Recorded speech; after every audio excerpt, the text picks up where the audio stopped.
Tell me when you guys are ready.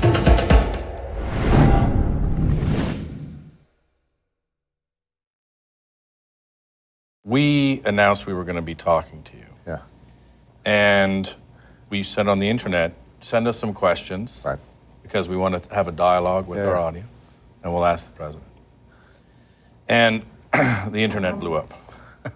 It was incredible. I do a lot of environmental pieces, and whenever I do an environmental piece, out come the bots, out come the eggs, you know, on Twitter, because there's all kinds of negative stuff that they want to cause doubt. That's every day for you. Yeah. How do you do it? How do you handle the controversy, the negativity? Yeah. Why be are you a masochist?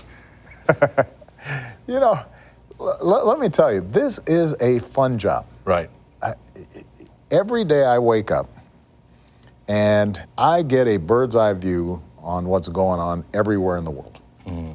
I can have as much of an impact on the things that are important to people as anybody on the planet. Right.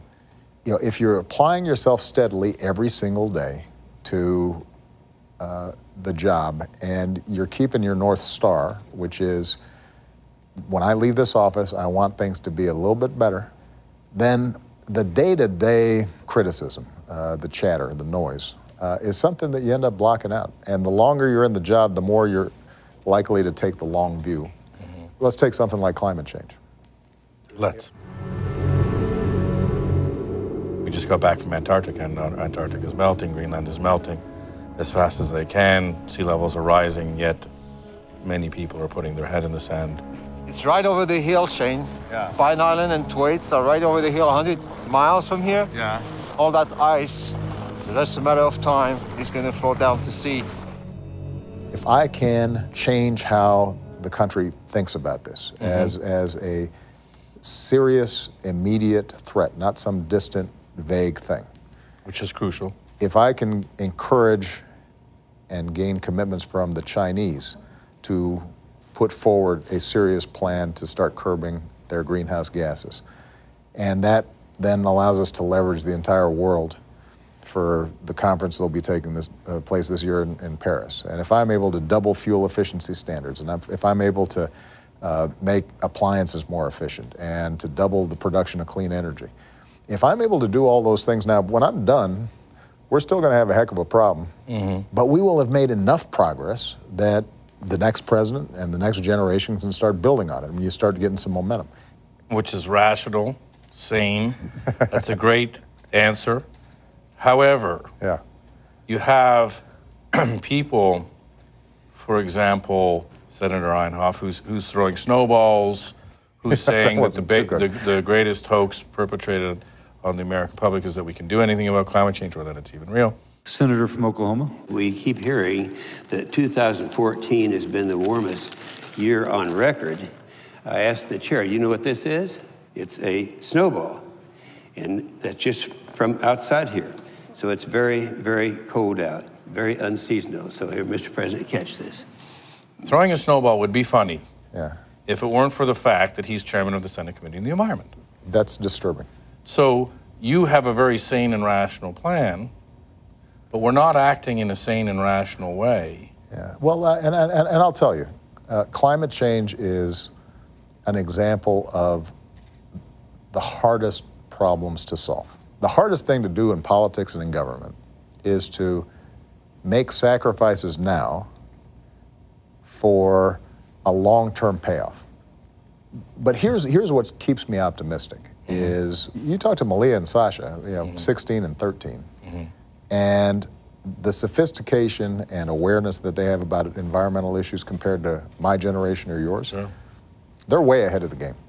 There's always going to be resistance to change, and some of that is going to be generational. I guarantee you that the Republican Party will have to change its approach to climate change because voters will insist upon it. The challenge on something like climate change is there comes a point of no return. And you do have to make sure that we get at this thing quick enough and with enough force to be able to make a difference. Why is the resistance so strong? Well, some of it's economic. If you poll folks, they're concerned about climate change, but they're even more concerned about gas prices. Right. You can't fault somebody for being concerned about paying the bills or being able to fill up your tank to get to your job. In some cases, though, you have elected officials who are shills for the oil companies or the fossil fuel industry, and there's a lot of money involved. Typically in Congress, the committees of jurisdiction, like the energy committees, are populated by folks from places that pump a lot of oil and pump a lot of gas. In our research, the environment or global warming is #1 issue for Gen Y.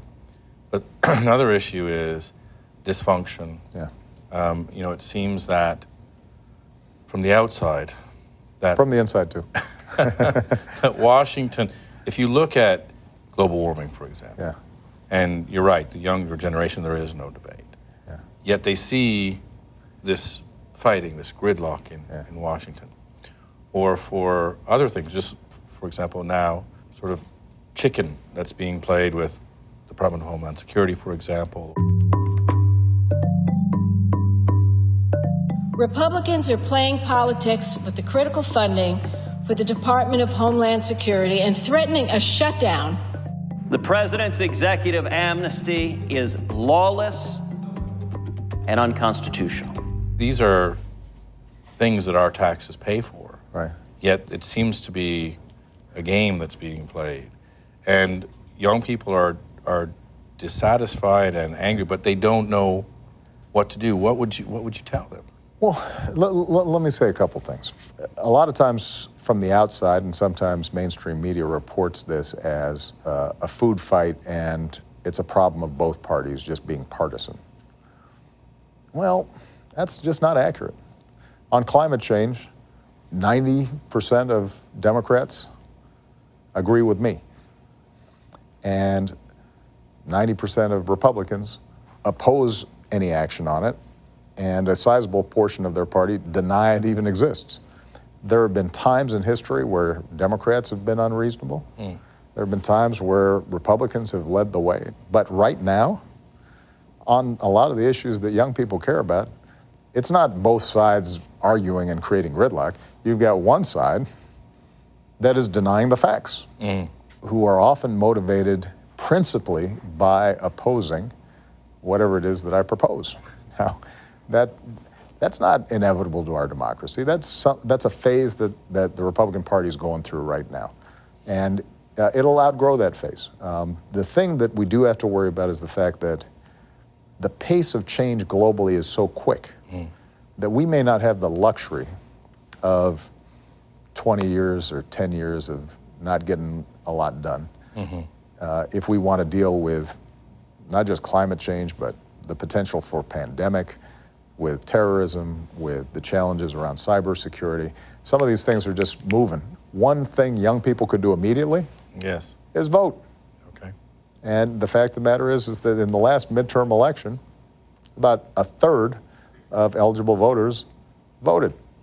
And so if you've got gridlock and you've got people who aren't producing, the fact that a lot of them got rewarded with re-election and the people who were in power creating the gridlock stayed in power, that's a consequence. Everybody's staying home and acting cynical. And the minute you withdraw in that way from the process of politics, well, then you're destined to have the existing power structures call the shots.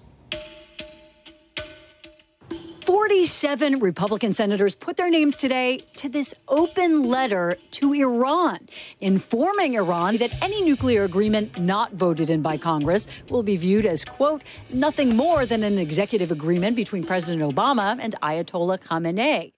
How does it feel when you're trying to get a deal done with Iran, for example, and then you have senators who are sending separate letters? Yeah, well, I'm embarrassed for them. Yeah. Because it's not how America does business. I think it's entirely legitimate for my friends in the Senate who signed that letter to ask very hard questions about how can we assure that Iran's not getting a nuclear weapon? Why would we lift sanctions now given how they're causing problems in other part of the world, given the venomous things they've said about Israel? How can we even negotiate with them? Now, I will have responses to each of those questions, and I will say that I've committed to making sure Iran doesn't have a nuclear weapon. I'm prepared to take all options to prevent them from getting a nuclear weapon, but the absolute best option is a diplomatic resolution. And if we do get a deal, it's going to be because I can verify that they won't have a weapon, and I will have the international community helping us verify that. We can have that debate. For them to address a letter to the Ayatollah, the supreme leader of Iran, who they claim is our mortal enemy, and their basic argument to them is, don't deal with our president because you can't trust him to follow through on an agreement. It's close to unprecedented. We were looking at the history to see if there was an example of it. We couldn't find one. And by doing so, they were effectively making common cause with the hardliners in Iran, who also don't want any kind of diplomatic resolution because they are invested in getting a nuclear weapon. So this is a good example, I think, of where the state of our politics that leads Republicans to be more worried about a Tea Party primary than they are about what ordinary folks are thinking. It damages the country, it damages our standing, it's not productive. In this day and age where we've got such big issues, we can't afford it. We embedded with ISIS, ISIL, last summer for a month. أنا اسمي داود عمري 14 سنة أحب أن أصير بدولة الإسلام في العراق والشام وأقاتل معهم. One of the biggest questions that I had was, how did they become so popular so fast? How did they get so many foreign fighters from America, from the UK, from Scandinavia, from all over the world, go there, outstrip Al-Qaeda almost overnight? Yeah. And so A, how did they become so popular out of nowhere? And then B, how do we stop them? Two things. One is ISIL is a direct outgrowth of Al-Qaeda in Iraq that grew out of our invasion, which is an example of unintended consequences, which is why we should generally aim before we shoot. We've got a 60-country coalition. We will slowly push back ISIL out of Iraq. I'm confident that will happen. But what I'm worried about, and what we have to stay worried about, is even if ISIL is defeated, the underlying problem of disaffected Sunnis around the world, but particularly in some of these areas, including Libya, including Yemen, where a young man who's growing up, has no education, has no prospects for the future, is looking around, and the one way that he can get validation, power, respect is if he's a fighter. And this looks like the toughest gang around, so let me affiliate with them.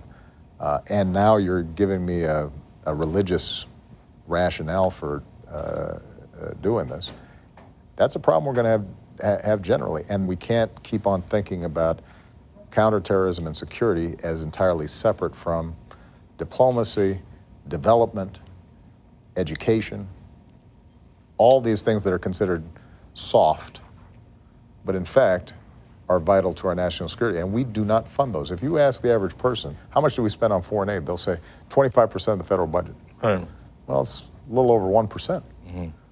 We should be thinking about making investments there that ultimately save us from having to send our young men and women to fight, or having folks come here and doing great harm. This is the last question. All right. Our number one question from everyone on the internet was, and this might seem flippant, but with war on drugs, with too many people in prisons, like we said, hurting education, states are legalizing marijuana. It seems like an inevitability. I declare this war over. We're ending a failed policy of prohibition.